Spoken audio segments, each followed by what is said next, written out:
Please join me for the Pledge of Allegiance. I pledge allegiance to the flag of the United States of America and to the republic for which it stands, one nation, under God, indivisible, with liberty and justice for all.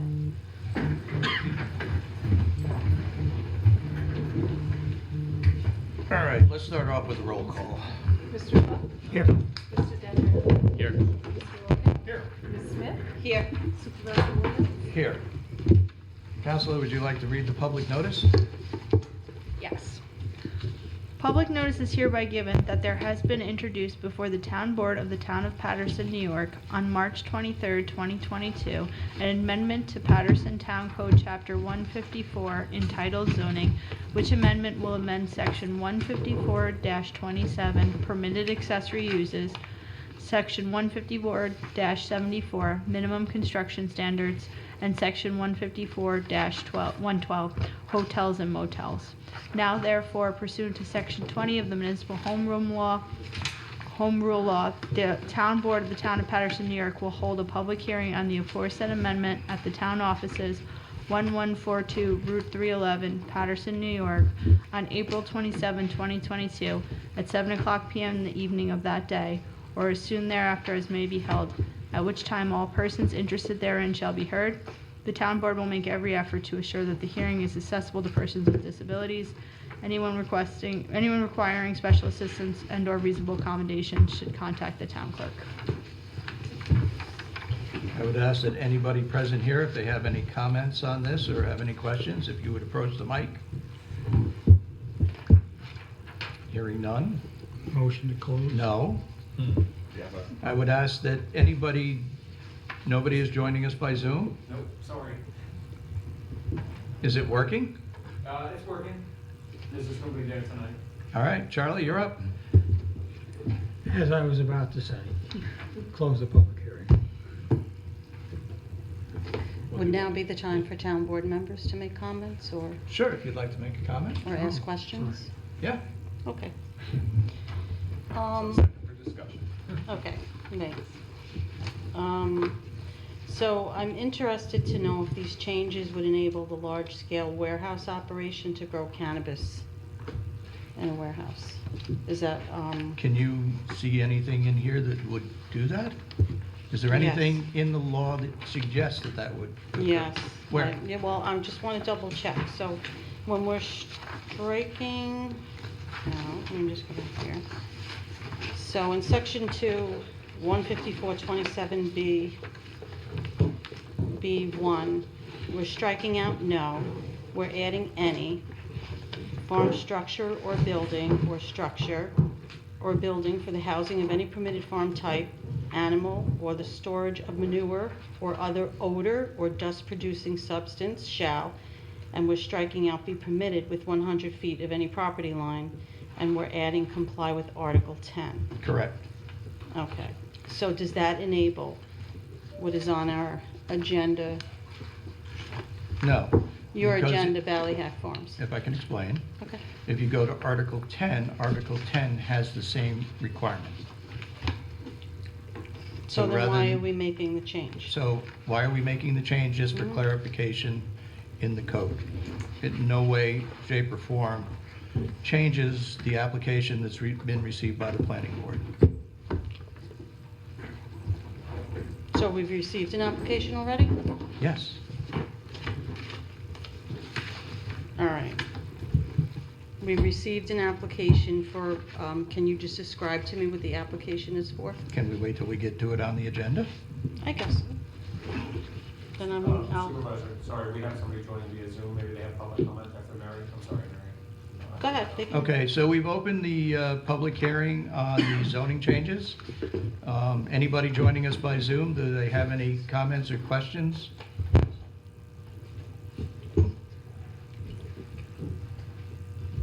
They're not unmuting.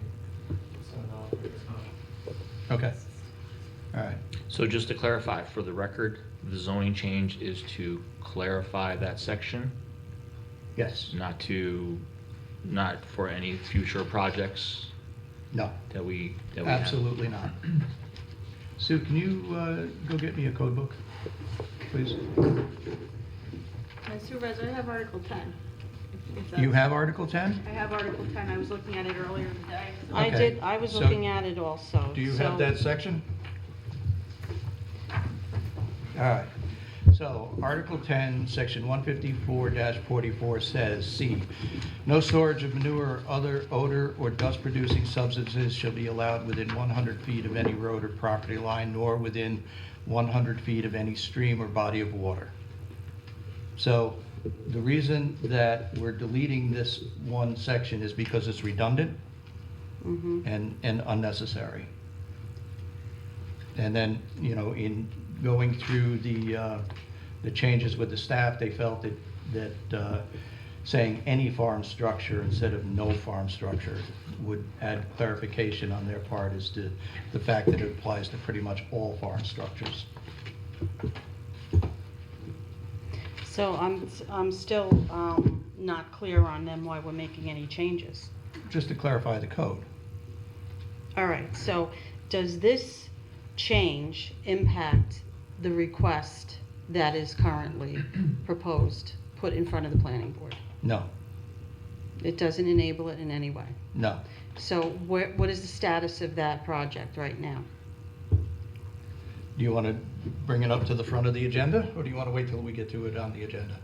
I don't have any preference. Does anybody else have any questions? Not me.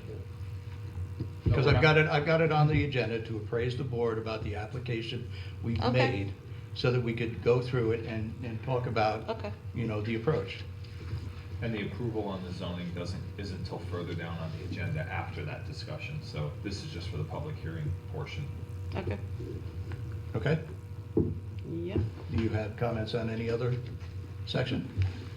No, I was just very concerned with that because it's clear to me that Thank you. when we strike out the no, where it originally read, we struck out the no, we added the any. So previous to this change, it said no farm structure or building.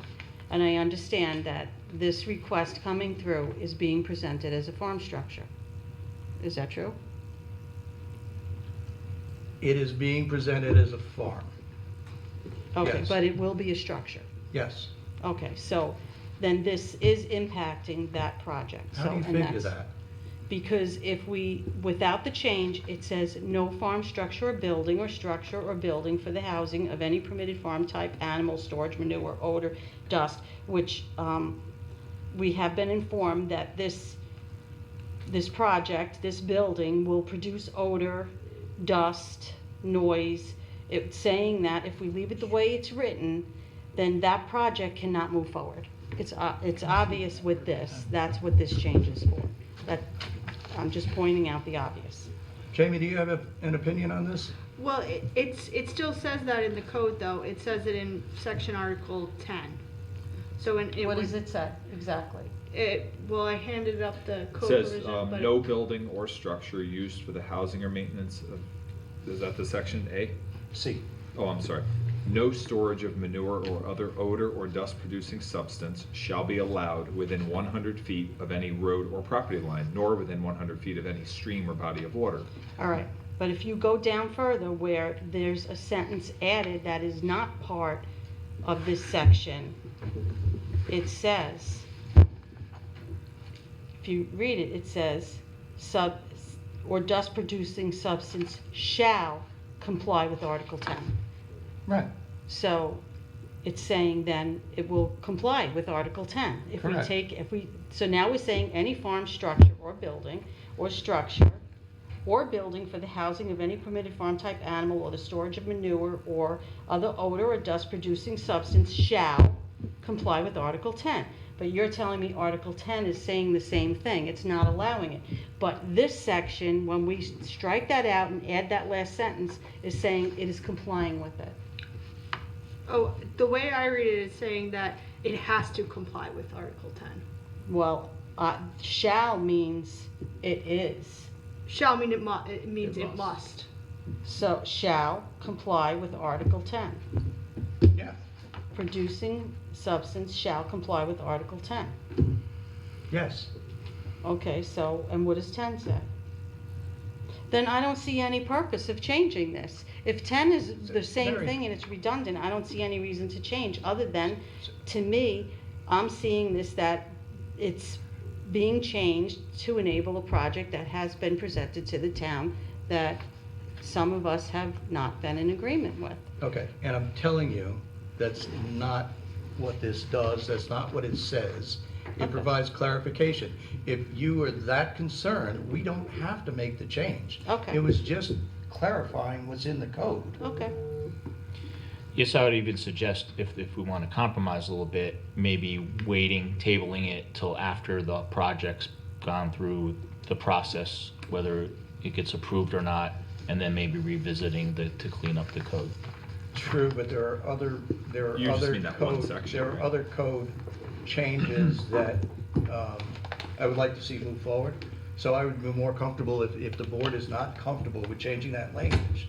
It doesn't affect anything, so we just But then we won't- still have to vote on it, and we don't know what everyone's I vote would is, so we feel- could actually vote it. It What? could actually get voted. You said you want to vote on it?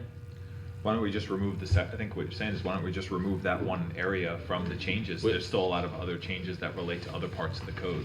So What parts of the code do we need to, do we need to Well, expedite on? specifically, I'm concerned about the issue with the hotel, because right now, the hotels are permitted as of right, but they are also permitted by special use permit. It kind of creates a conflict. And I'm sure the attorney will, weigh in that, where there's a conflict within the code, it goes to the benefit of the property owner, which is the tack we've been taking as far as reviewing that application.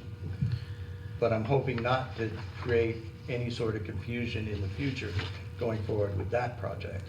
So that section, is this all in the resolution as all changes, or is there a resolution on this? Yes, so there's a change? resolution, there's a local law that's been prepared which has attached all the changes.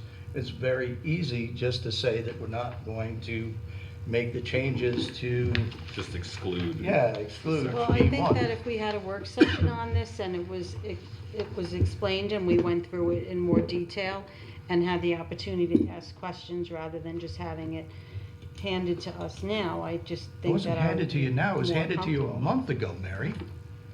A month ago? A month ago. No, No, I didn't see this a month ago. you voted on it. On what, the public hearing? Yeah. Okay, well, I'm sorry, I didn't see section 2. I'm sorry for that. Did you see section 2? I didn't pay attention to it. What we have here is what we saw. Okay, I'm not saying that. So we Alright. might have voted on having the public hearing, but I don't recall us sitting down and discussing all of these changes. I don't specifically recall discussing section 2. Do you, Charlie? Unless you did it at the meeting I missed. Oh, No. We've No. never, Can I also ask- nobody has ever asked questions on this. When We it asked was- questions, we did ask questions specifically, and I remember we had a conversation about Yeah. this section. Can I ask, so does this go through the planning board first before it comes to us? Yes. Do they have a recommendation on this? Yes. It's in your packet. Yeah, was the it's a 2-sentence, I looked at. Is that something I just got last night or this morning? No, we got that. Could you tell me what it is? They agreed with the 3 sections of, Yeah. basically, it was 2 sentences that said we've reviewed it and we agree with the. Because I've talked to proposed. members of the planning board and I don't think they were comfortable with it. They didn't, Then why'd they make the recommendation? I don't think they understood the whole thing. And which members of the planning board? It's just not to be disclosed. I was looking at. No, So they not- make a recommendation I'm and- just saying that we got from the chairman of the planning board the recommendation. I think if there's confusion about the code, I mean, clearly we have to make sure there's not confusion before approving it, but I think that like you said, the other sections that are not part of this conversation, doesn't make sense to hold them up. Why don't we just exclude this section that's causing this confusion, and since it's basically, I mean, I understand what Jamie said, that it's essentially, So what are, so what would we still include and what would we be omitting? Well, as of right now, we would be excluding any changes to section B1 and just including all the rest of it, which is moving around a couple of the sections in B4 and B7, adding, B7, adding the section on private garages, which is giving more flexibility to the siting of a private garage and front yard. So anything in, so section 2B besides sub 1, anything else we Yeah. need to? Yes. And let me also add this. Section 154.27B has to do with a residential piece of property. It's applicable only to a residential piece of property. The project you're referring to is in a commercial district. It's in a C1 district. Okay.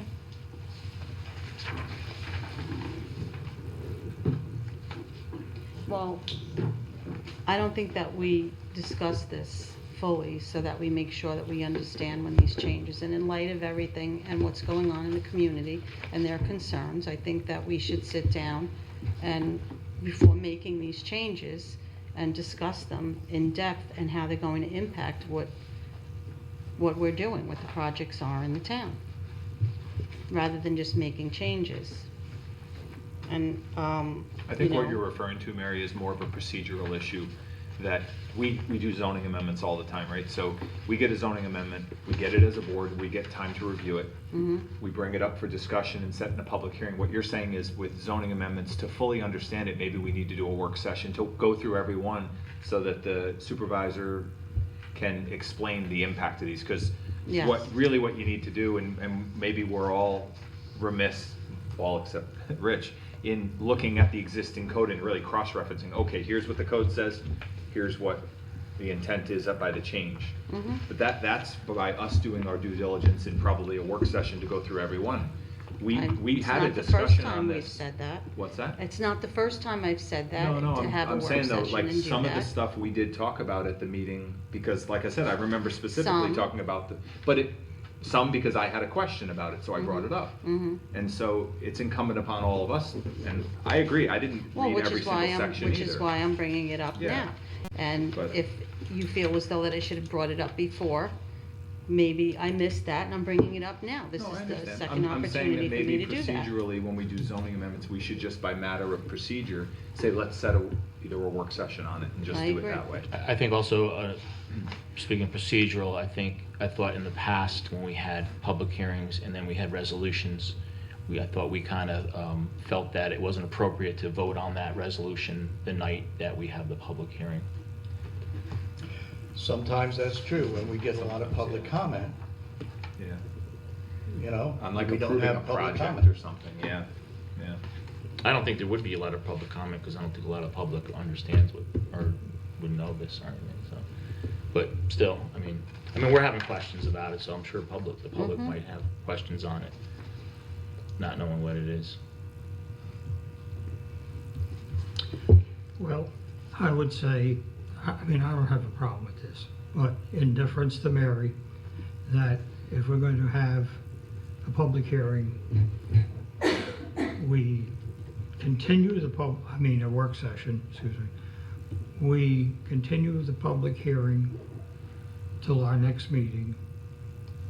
Next week, no later than next week, we have a work session and go through this line by line if necessary, and get anyone's questions answered, and then we move on at our next meeting. Okay, but we don't need to keep the public hearing open. No.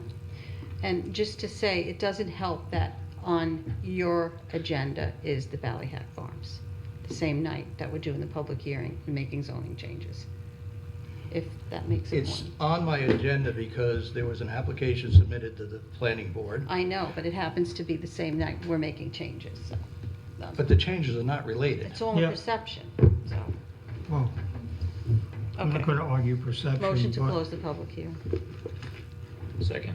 All in favor? Aye. somebody like to audit the bills? Sure. I'll make a motion to approve abstract number 7 dated April 15th, 2022, in the amount of $1,027,681.31. So moved. Second. All in favor? Aye. We have no budget transfers.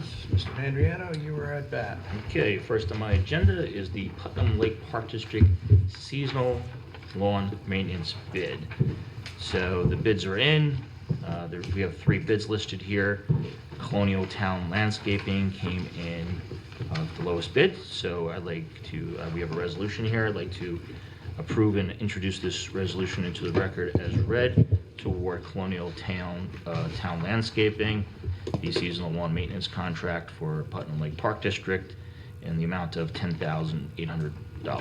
So moved. Second. All in favor? Aye. Next, I have the Jackson Beach docks. So we have some information.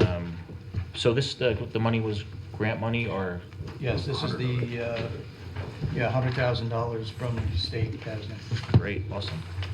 So we have a motion here. I'd like to approve this, enter this motion to the record as read to award Easy Docks Unlimited to provide the docks for the Putnam Lake for Jackson Beach in the amount of $117,320. So move. Second. All in favor? Aye. Just a question, so that's including installation and whatnot. And those are the same docks we have at Warren? Correct. And they've been working, they've been working out well, right? They've held Sure. up. It's been a couple of seasons now, and Yep, there's been no damage to the ice, from the ice, so that's why we're going with the same docks. great. Yep. That is all I have. Okay. Charles? Next, we have a memo, I guess you could call it, from Putnam County government, which states that Putnam County government is teaming up with members of the local Polish community to send food, supplies, medicine, and monetary donations to help the millions of Ukrainian refugees who have taken shelter in Poland. A Mother's Day weekend collection drive for the much-needed supplies will be held Friday, May 6th through Sunday, May 8th at the Paladin Center, 39 Seminary Hill Road in Carmel. The list of items needed ranges from diapers, formula, and other baby needs to sanitary supplies for women and snack items like juice boxes and energy bars for children. Also needed are shampoo, toothpaste, and over-the-counter pain medicines like Tylenol, etc. The county created a website for this event that includes the entire list of supplies needed, an Amazon link to donate medical supplies, links on how to help with monetary donations, and a sign up for volunteering your time. See putnamcountycares.com/Ukraine aid. The collection hours at the Paladin Center will be Friday, May 6th, 9 a.m. to 7 p.m. Saturday, May 7th, 10 a.m. to 5 p.m. and Sunday, May 8th, 10 a.m. to 5 p.m. Again, but this is Putnam County government coordinating a much-needed collection drive for people of the Ukraine. There's also articles in this week's local newspapers, the Putnam Examiner and the Putnam Times, on this subject. So again, it's putnamcountycares.com/Ukraine aid if you wish to participate in this fundraiser. Thank you.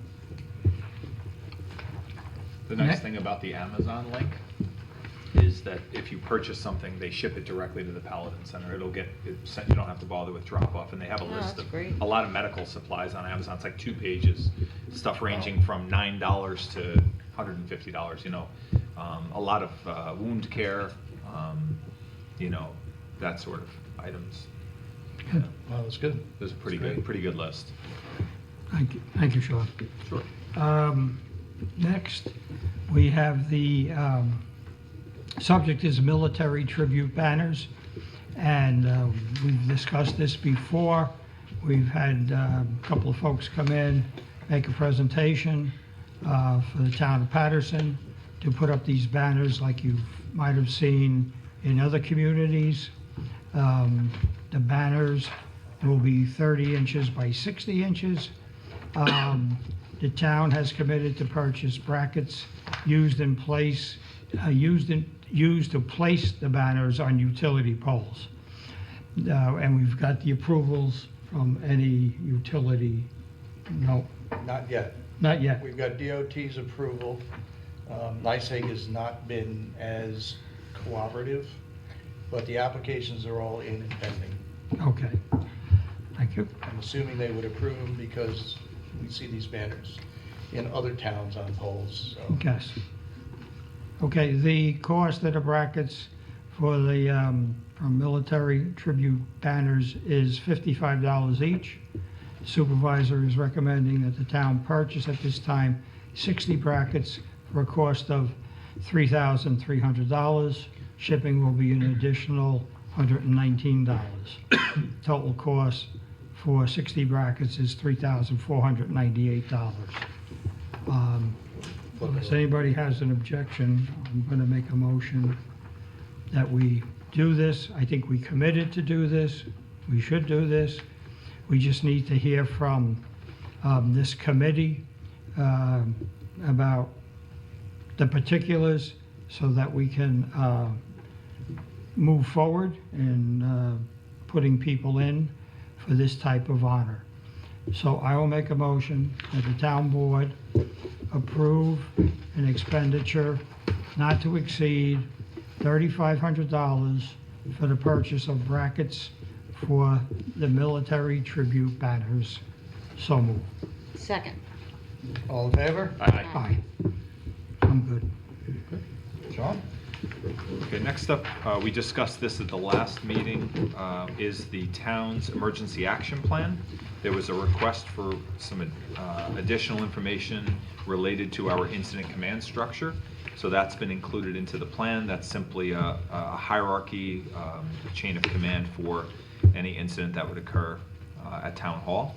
So any other additions, changes? Now remember, this is a living, breathing document. This is something that we're looking to approve, but we can always, you know, year to year make changes. In fact, it should be updated yearly. So it was gone through the safety committee, as well as Sue Brown and Vinnie, our fire inspector, making some changes on this plan. So any questions, comments from anyone? We looked at the draft and we saw all of Vinnie's recommendations, and they're in there, so I Yeah. think that, you know, he's pretty much covered. Yeah, Maybe this, we'll and the make plan some is designed to be a changes. framework. It doesn't give every detail of every emergency, as people know that these incidents are fairly fluid, but gives a framework for a response plan. So I think it's a really good foundation, if you will, for a town hall emergency action plan, like an Because all it's- hazards plan, right? It was also actually created years ago, and it's just been updated, so Yeah, it's exactly. what's going to happen over the years. Yeah, I think having Vinnie's input into it was a really good Yeah, oh, good yeah. point too. Okay, so we have a resolution which would allow for the adoption and implementation of the emergency action plan for town hall. So I'll move that we ask that the resolution be entered into the record as though read. So moved. Second? All in favor? Aye.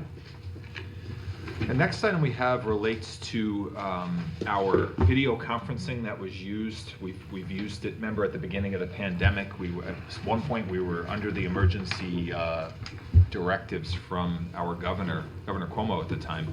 We had done some of our town board meetings strictly by Zoom. And on April 9th, Governor Hochul signed Chapter 56 of the laws of 2022 relating to the New York State budget, for 2022 to 2023 state fiscal year, including in the bill as an amendment to the open meetings law to make permanent, they say make permanent, but then they say until July 1st of 24, the expanded use of video conferencing by public bodies to conduct open meetings under extraordinary circumstances, regardless of a declaration of emergency. So we've been provided with kind of a Q&A, but essentially it comes down to the idea that absent an emergency declaration, would we want to amend the way we're doing our meetings? Now, right now, we have video conferencing included as part of our Zoom platform, but that's not, this is really focusing on the town board as a body and whether or not we want to change our current, methodology of doing business using video conferencing. Even if we did, we would still be required to have a quorum on site. It doesn't allow us to just, have everybody off in their, in their own locations, because there is an expectation that the public has a right to be present, physically present for that. So, we brought it up kind of joking during the pandemic that by the letter of the law, people would be allowed to be present where you're conducting business, right? So does that mean you have to open up your house to someone who wants to sit for a meeting? Currently, I think the system is working pretty nicely, that we have the ability for people to join our town board meetings via Zoom or via the YouTube link. So really for discussion, does anybody have an opinion on our current format, or if we want to make any changes based on this? I like our current format. I Well, saw no I'm sorry. changes. I don't see any need. So are we talking about changing the way we do it, or having something in place in the event we had to switch over?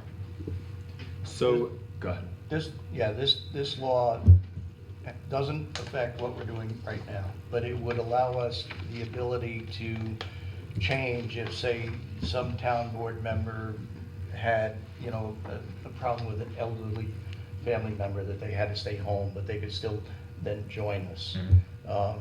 But there's a lot of requirements that go along with that, and I'm not so sure it's worth it. Sean and I had a conversation earlier about, all the things that we're gonna have to do. But if we ever were gonna do this, we need to have a policy in place, and we need to have a public hearing on it and then implement that policy.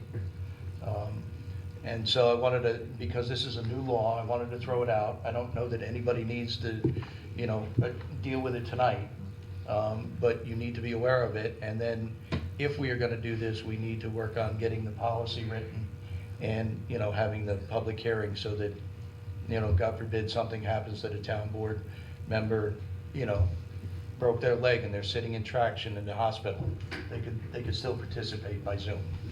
What are some of the things that we would have to do that would be either Well, we costly? have to have a policy which talks about how we would have to post notice on our website. We would have to ensure that there was a transcript of everything. There would be some notice provisions.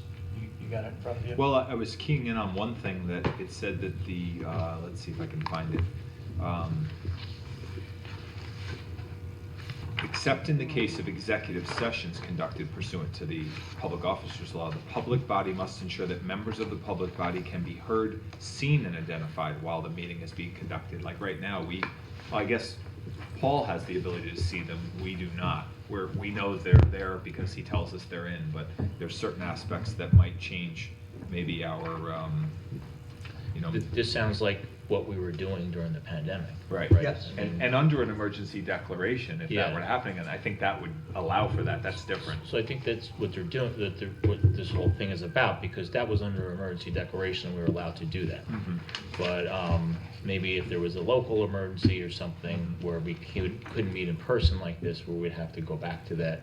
Except platform. it still requires that 3 people, you can't Right. use the video conferencing to create a quorum, so you would still need 3 people physically out of the 5, to be present either, let's say here at a library, someplace public where the public is still able to come, and then the other 2 town board members could be, could be in Florida, could be anywhere. But it would be the same thing, I mean, it has to be public notice, that there's Yeah. a meeting, Yeah. and then links to Yeah. the I think the difference in the pandemic was we were all remote, all 5 of us were in our. But I mean, this you know, could cover that as well, though, right? Not that No. part, no. No, you'd still physically, without the emergency declaration, all this allows is for one member essentially. I mean, it could be 2, but essentially, if somebody needed to video conference in. And what I started the conversation with Rich today was I said, one thing I've always been impressed with this town board is we have tremendous participation. We rarely, I don't think any of us miss more than 2 meetings a year on average, 2 or 3 meetings. We've always had great, success with that, and But things but come up. barring an emergency, yeah. So it's a matter of whether. So I mean, if everybody wants to take a look at the information and the law, and see whether we think it's worth going down the road of creating, a resolution and a policy and procedure on this. If I could just read this in a little Yeah. clarification. If a member is unable to be physically present at any such meeting location due to extraordinary circumstances, as set forth in a resolution and written procedures, including disability, illness, caregiving responsibilities, or any other significant or unexpected factors. So we'd have to kind of clarify that. Like example. Not just on vacation and you. Not just I don't feel like going tonight, but Right. I'll Yeah. log in. Yeah. Yeah. I don't feel like getting out of my pajamas or something like, Well, that was great during the pandemic, right? Yeah. Don't Just put a stand up shirt for on. the and- Yeah. So do you want to set a public hearing on that, or you just want to? Well, we'd have to No, write the discussion. policies and Oh, procedures that's if you good. wanted to Okay. do that. Yeah. The question here is, is this something you want to pursue, where we're going to have to sit down and write the policies and procedures? Or, are we just going to rely on everybody showing up? I think it would be good for going back to, really to Mary's point about the previous discussion. Why don't we let everybody really take a look at some of the information on this Mhm. instead of making a decision tonight on how we want to move forward? And next meeting, we can always just Sure. either bring it up if need be, by, Well, I'll throw it back on the agenda for you know, next meeting. just to say either, yay or nay in terms of moving forward, but to have all the information. Thank you. Okay, first on my agenda is the Putnam Lake Fire Department Articles of Incorporation. I apologize, anybody that went out as bylaws originally. Patterson. Patterson, yes, I'm sorry, Patterson. Certificate of Amendment for the Patterson Fire Department, number 1, Articles of Incorporation. Just right before I left, I hand one to Mary. Did,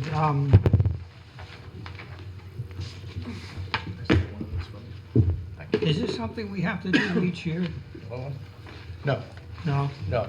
The last time, and I think I included it, the last time this was done was 1933. I think. So you don't remember? No, I wasn't here at that point. I think Sean was. I feel like it sometimes. I thought we, 1933, no, but I mean, I thought we did something along these lines. Maybe it was just a discussion about talking to the fire department about getting it or something, I don't know, but anyhow. Okay. So anybody have any questions about what they're proposing to change? Well, to be honest with you, I haven't gone through it in that detail. There's one section I questioned Jamie on, I don't know if you want to jump in here, section 13, where it says in case the fire department dissolves, then they have to give all of their assets to a like organization. Yeah, the New York not-for-profit law requires that. They specified in it, preference given to voluntary fire department, another voluntary fire department.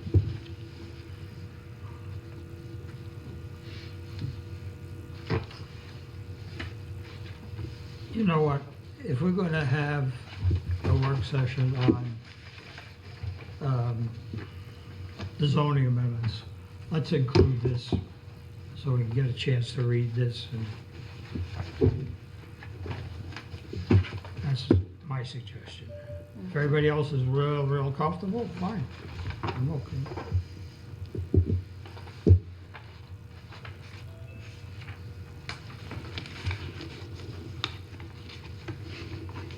I didn't have a chance to read it in detail. I thought we were going to talk about it tonight, but we certainly can talk about it in a work session. It's up to you guys. Jamie, any words of wisdom on this? It seems like it's clearly. It's straightforward enough. Yeah, I think what they're trying to do is, as Rich said, the certificate of incorporation is from 1933. A lot has changed since then, so I think they're just really trying to bring it up to date and make sure they're in compliance with everything, with all the new not-for-profit laws. There's things that aren't in their certificate of incorporation but that just don't account for anything, and they really should have probably updated that a long time ago.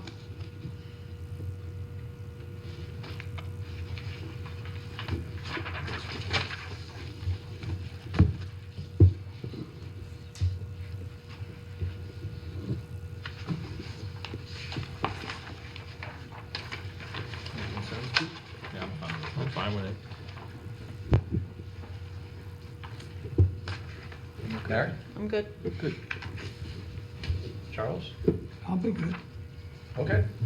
I'd like to move this resolution and ask that it be entered into the record as though read, approving the certificate of amendments of the Patterson Fire Department's certificate of incorporation. So moved. Do I have a Second. second? All in favor? Aye.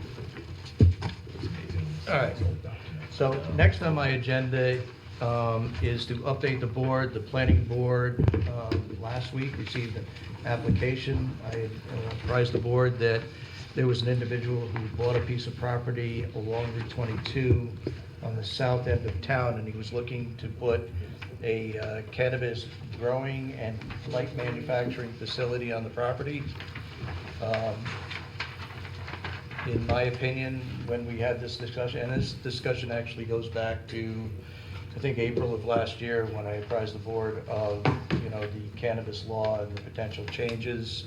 Charlie asked me to dig that memo out, and I gave it back to the board about the inherent pitfalls that the town is looking at with regards to the implementation of cannabis growing, selling, consumption, light manufacturing, and some of the issues we were going to have potentially with the Cannabis Control Board.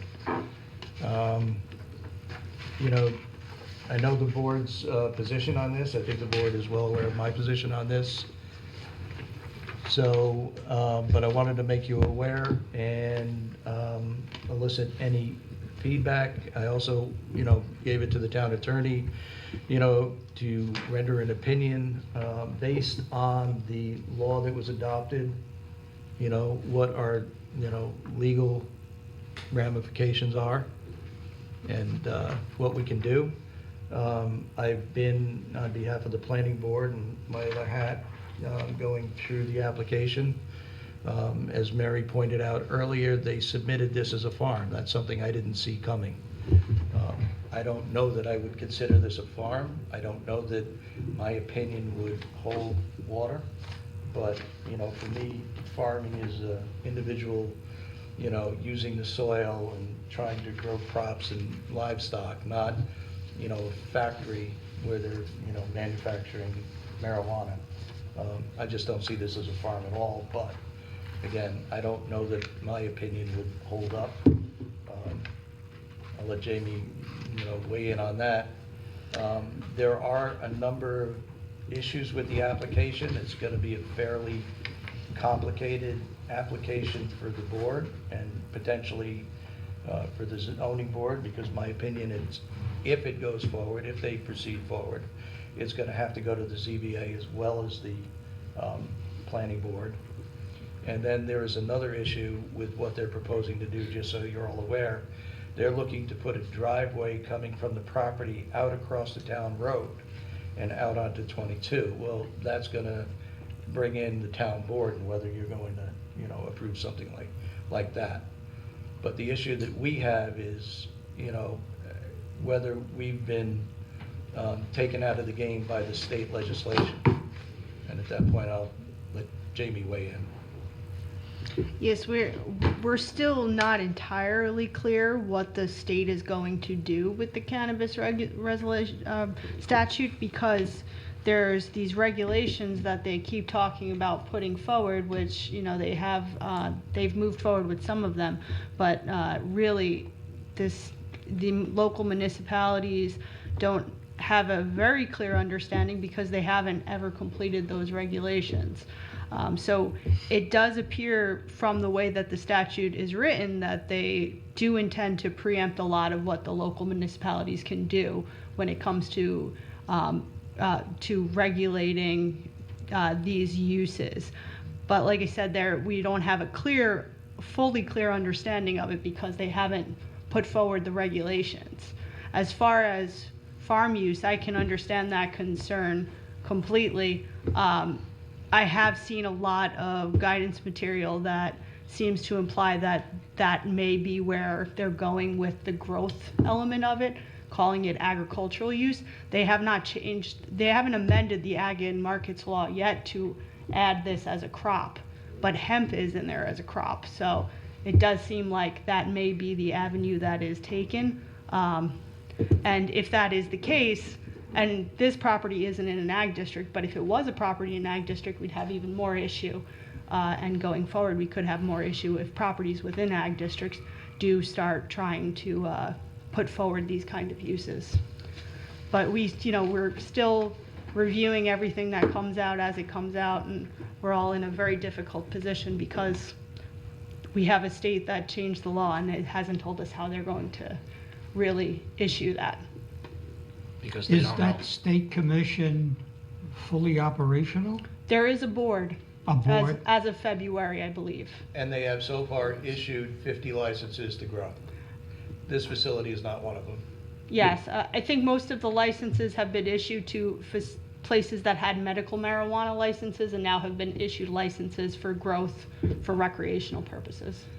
Is the hemp crop very specific to which plant, like a non-THC? Yes, hemp exactly. Still some of the same issues though, odor, things of that nature. If you've ever been in Poughkeepsie on Knoxon Road, Yep. you smell it from a couple miles away.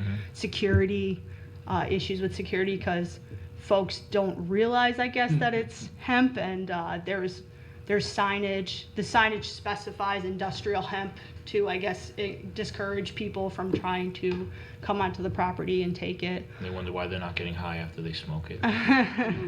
There's a lot of cameras. There's a lot of you see essentially a farm, but it almost looks like an airport security surrounding it.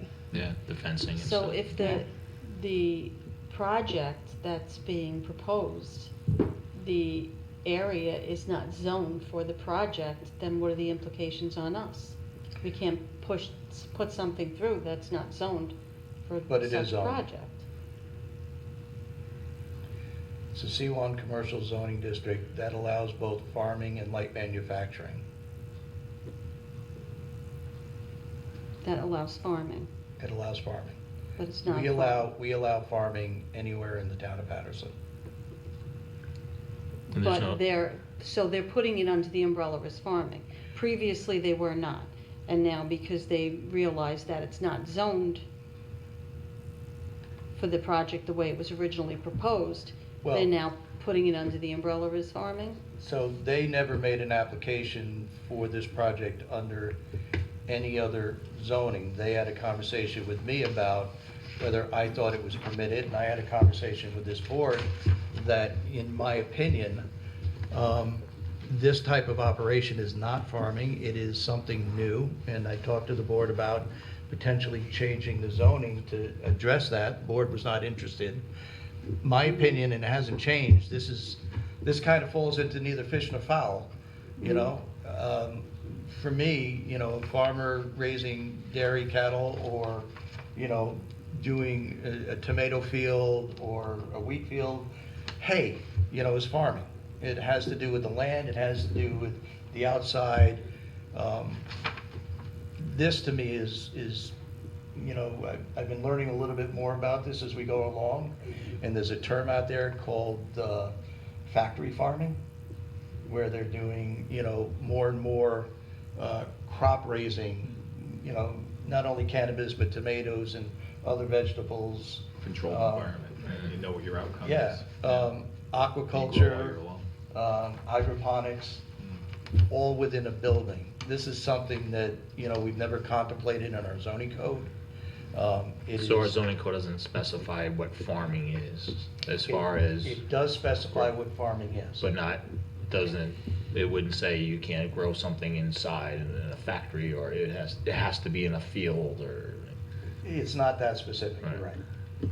Would I it wouldn't have allow thought for, it, again, you know, growing up in a farming community, I wouldn't have even envisioned something like this. well, the whole zoning book is because of things that come along that we never would have, Most of the time, yes. you know. It's more So, reactive than proactive. Without, I don't want to take up too much time, and I don't want to irritate too many people, but when I was going through some of the codes, I was looking at Article 11, right to farm, and very quickly, because I emailed myself the page, the town board of the town of Patterson finds that farming provides a number of benefits to the community, including maintaining open space and the rural character of the community, providing a source of fresh farm products, providing an important source of food and habitat to wildlife within a community, and creating a healthy diversity of businesses within the local economy. Further, it is recognized that there are many practices and activities which are necessary for the business of farming, which practices and activities may at times conflict with adjacent land uses. It is specific purpose of this chapter to provide that legitimate farming practices and activities may proceed and be undertaken free of unreasonable and unwarranted interference or restrictions. It is also the intent of this chapter to aid in the preservation and promote as an important economic activity farming within the town, to protect the existence and operation of established farms, and to encourage the creation of new farming business.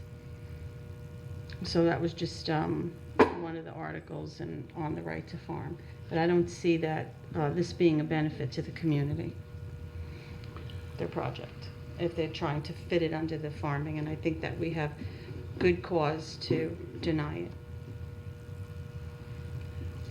All right. Would you agree?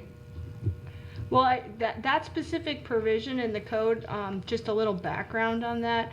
So there are certain, agriculture and markets law preempts the state from unreasonable regulation of farm. Preempts the town. Preempts the town from regulating, unreasonably regulating agricultural production in ag districts. And likely that provision comes a lot from the local municipality trying to make sure that there were no issues with preemption on when they were trying to regulate farming within the town. So that's just way a little background of why that is likely there. I mean, this application is not in front of the town board. I don't know that the town board has any authority to do anything on it right now. If the town wanted to look at its zoning code, they certainly can, but right now that's in front of the planning board. And is this a full application, or are they in the conceptual stage? They came in as a concept review, but the application for a concept review, and I have it here if anybody wants to take a look at it, or look at it after the meeting, is very thorough, very complete, and very professional. And I do know the engineer on this, you know, Jay Fischetti and Associates. They're good at, you know, as they come with engineering. Barry, I just want to say that section that you just read, you have to remember that was all written years ago. I'm just pointing out that it's there, and I don't see that I think that we sat here in this room and we all agreed to opt out of dispensary and lounges, and now we have a whole factory facing us. Correct. So And we I did. think that I feel the same way I did. I feel the same way now as I did back in, I think it was September or October, whatever that month was, about the dispensaries and lounges. To me, this is multiplied. And I feel the same way, that I don't think it's appropriate that people are consuming or selling marijuana within our community. I think there's another number of inherent problems, and I would like at least the time to see how it works out in other communities before I change my mind ever on that. You know, that being said, And not to mention the homes that are, you know, the people that are coming out of their road every day. Well, yeah, but this is not coming out on that residential road except for potentially an Except the emergency corner. access. And I can show you that later if you want to see it. Sure. Um, The only thing I would like to ask is that if we have a work session on the changes, that maybe we should include the planning and the zoning board on them, and we can discuss them in this way. They're, you know, we can get out all of the questions that we have, and maybe, I think, Pete, I don't know who you spoke to, but maybe they can be there and we can. Okay, so are we talking about the zoning changes now? Are we talking Yeah, no, about I'm this going back to, application? I'm going back to this because my concern from the beginning of the meeting was that I want to make sure that we're not making any changes to enable this project to move forward. That's where I stand. I So, appreciate and then that. I and know as that we said, talked if- about having a work session on that, so the last comment I'm going to make about this is just that when we sit down for a work session, I'd like to include everyone, that's all. That's all I'm asking. I think it's fair. You talking about all boards, or? Yes. Well, you spoke to someone on the planning board that you said didn't understand what was being moved forward. So maybe then if we sit down with them and they understand, we understand, and we know what we're going to move forward. Essentially, if they don't feel comfortable, they should be there, and if not, they Right. should, you Right. know, not complain, right? Well, I don't think it was a Well, complaint. I don't mean it that way, but. You know what I mean? But, Yeah. you know, that's all. Anyone else? No, I'm good. Am I up? Yes. You're up. Okay. But just, So- so, I'm sorry, just to clarify, so there's nothing really we can do anyway yet now, right? It hasn't, that the process hasn't got to the point where we have any say or any power to do anything, so. No. Okay. So, with that being said, I have only one rec request from Mr. Machabaro. He's requesting us to hire Clay Harrison and Kayvon Linton at the rate of $11 per hour for junior staff rec assistants. I'd like to make a motion to approve Clay Harrison and Kayvon Linton at the rate of $11 per hour for the busy summer camp season. So moved. All in favor? Aye. Also, Mr. Chabarro is asking us to hire Jonathan Timmel for the position of lifeguard for the town of Patterson. He's come highly recommended from Shannon Farrell at the rate of $13 per hour. I'll make a motion to approve Jonathan Timmel for lifeguard at the rate of $13 per hour. So moved. Second. Okay, all paperwork and certifications will be submitted to Sue prior to the start of their employment. And then the second item on my agenda has been tabled, local law number 1 zoning changes is tabled. Thank you. Any board member have any other business? I do. Just going back to the emergency action plan. So I think it's a great plan, but are we going to do any training with the employees so they get to know what's in the plan? And Sue, we do, for some of the emergency actions we were talking about, like with the drills and stuff, right? We don't do- Yeah, so it makes sense, yeah. Be good though to, remember how we've always talked about doing like something like active shooter, those are a little tougher to do, you know, like a training or something, or awareness training on that. we've done that in the past. Oh, My thing is, you know, we have a plan, emergency action plan. Instead of just giving it to the employee to sign off on it that you read it, I think it's important to train everybody and that there's stuff in there on active shooter and how to respond to different types of emergencies. I just think it's important to train the employees on it. yeah. Agreed. It's not something we just, like I said, put on a shelf and it's in a binder and then, Right. you know, It could be a great plan, but if nobody knows about it or knows how to use it, yeah. it's useless. Sue, can you further that discussion with Vinnie though, to see if there's specific sections that make sense to either piecemeal or do them as part of, you know? I'll pull the fire alarm in the morning. Right now? Oh, there's nobody here. No, we're only us. Yeah. I also, my second thing is I have an associate that works for the Department of Justice, and I met with him, and he's in a special unit now that does audits and like security surveys of not only buildings and facilities, but also computer systems for businesses and municipalities. Right now, their biggest concern is being hacked since what's going on over in Europe and in the Middle East and stuff. So he has offered his services, his team, to come in and assess our computer systems and our facilities for security or vulnerabilities. So I don't know if it's something that the town board would like. At no charge? At no charge. It's the federal government tax money. Well, there's a. Yeah, well, not to the town. There's no charge to the town for the services. It's what they do. All right, so why don't you have them give me a call, I'll put them in touch with our IT people, Mhm. and they can coordinate that. Also, facilities too. One of the first things we talked about was the water treatment plant. You know, and I wouldn't have thought of that, you know, but. We send out advisories, you probably get them Yep. on the vulnerabilities we Mhm. get from the state down to the, specifically, like you said, the water treatment plants are Yeah. a big issue with them getting hacked, you know. So that they can come and do physical assessments and stuff too, as well, so. That's great. Good, sure, why not? All right, thanks. Anybody else? I think we've got a couple of announcements. Want to do the food drive? Me? Yeah, sure. All right. We are doing another community food drive. We did one with the United Way during the pandemic. That was very successful.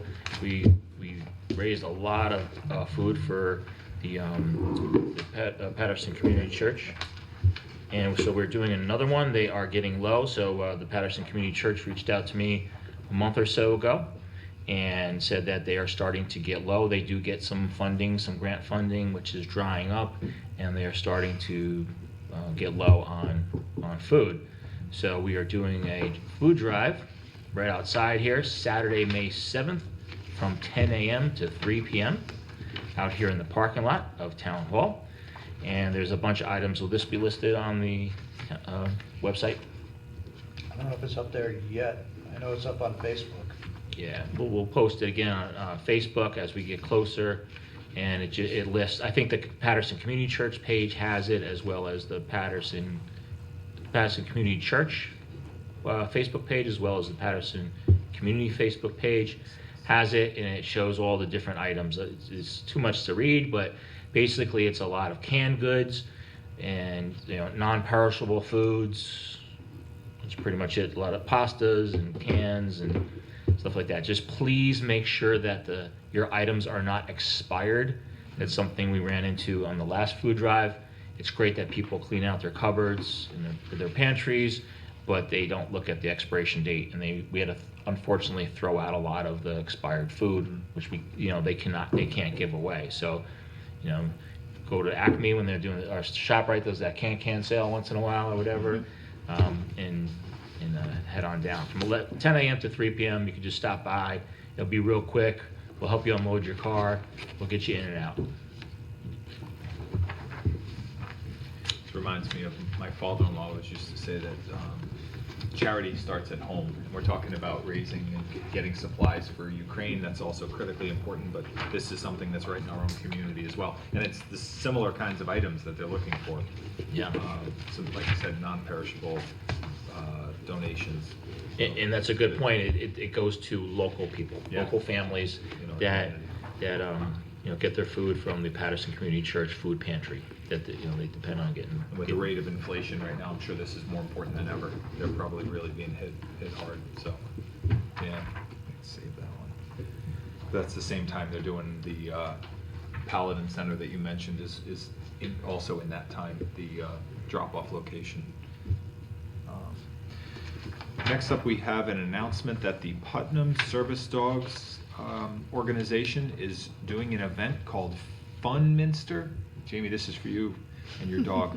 Fun Minster Dog Show, Saturday, May 14th, from 12 to 3 at the Patterson Rec Center. I can't believe I have this. The categories for the dog show are Wiggle Butt, shaggiest coat, dog owner look-alike, best senior, best dressed, best tail, best ears, most talented, largest dog, and smallest dog.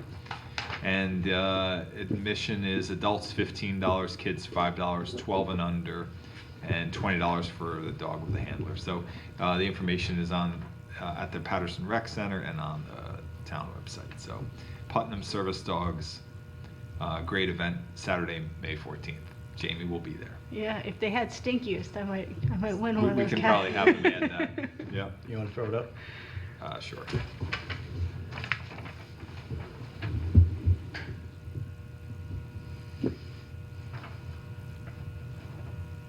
Good. That's great.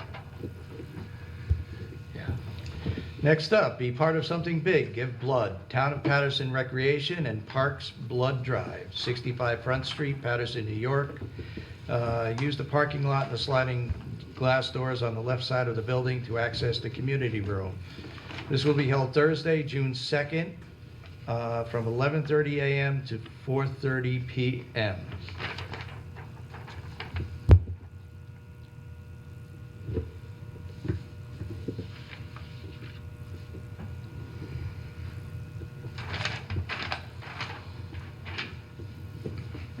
Okay. Got it. The Patterson Recreation Center is a busy place. There will be an indoor tag sale Saturday, May 21st, 9 a.m. to 3 p.m. You must supply your own chairs and tables.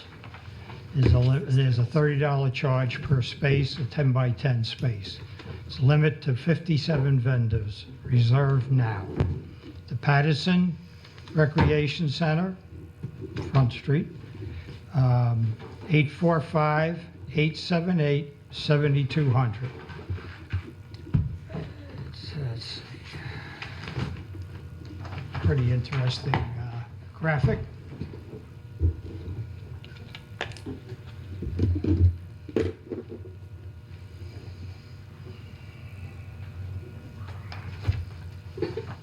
Okay. All right, one more thing, just to let everybody know. I'm sure you're all aware of the hotel has been proposed on Route 311. They have scheduled a balloon test for May 7th at 8 o'clock in the morning. The planning board and zoning board are doing a joint site walk out there at the time, and the town board has been invited. If you would like to be there. What was What is the date? It is May 7th at 8 o'clock. We have not scheduled a rain date as 8 o'clock? having Yeah. some difficulty doing that. So 8 a.m. balloon tests, 10 a.m. town hall. Busy day. I got 1:30. I miss the old days though, when we used to get together at breakfast at 7 a.m. Yeah, That's 7 good. a.m. Yeah. All right, second thing is we have received an invitation from the Veterans of Foreign Wars. They are having a 100-year celebration, May 15th. 75th year. 75th, I'm sorry, Yeah. 75th year. Thank you. At 2 p.m. 2 p.m. That's on the 15th. And there is a time capsule that's going to be buried, and we've been asked to put something in it. Whatever we're putting in has to be in an 8.5 by 11 envelope. Do you think of anything that would be appropriate? to I'm put? just going to do a little bit about what's going on in the town right now. Hmm. So when they opened up in 75 years, What's going on? yeah, so this is what it was like. Yeah. Post-pandemic. They include a mask. Yep. Yeah, right. And a Yeah, COVID little- test. Yeah. Yep. Put a There you COVID go. test. Yep. See what it looks like. And the MVets is having their monthly breakfast this Sunday, if anybody wants to attend, 9 o'clock, 9 to 11. When did you say the other invite was? Which one? The veterans. May 15th, 2 p.m. 2 p.m. the VFW. Okay, we'll open it up to public recognition. Any member that's here wish to be recognized? Hearing none, I'll open it up to those joining us by Zoom. If any member of our audience, They dropped off. really, Yeah, they left. we are just so exciting. Motion to adjourn. Mm-mm. Do we have a second? Second? All in favor? Aye.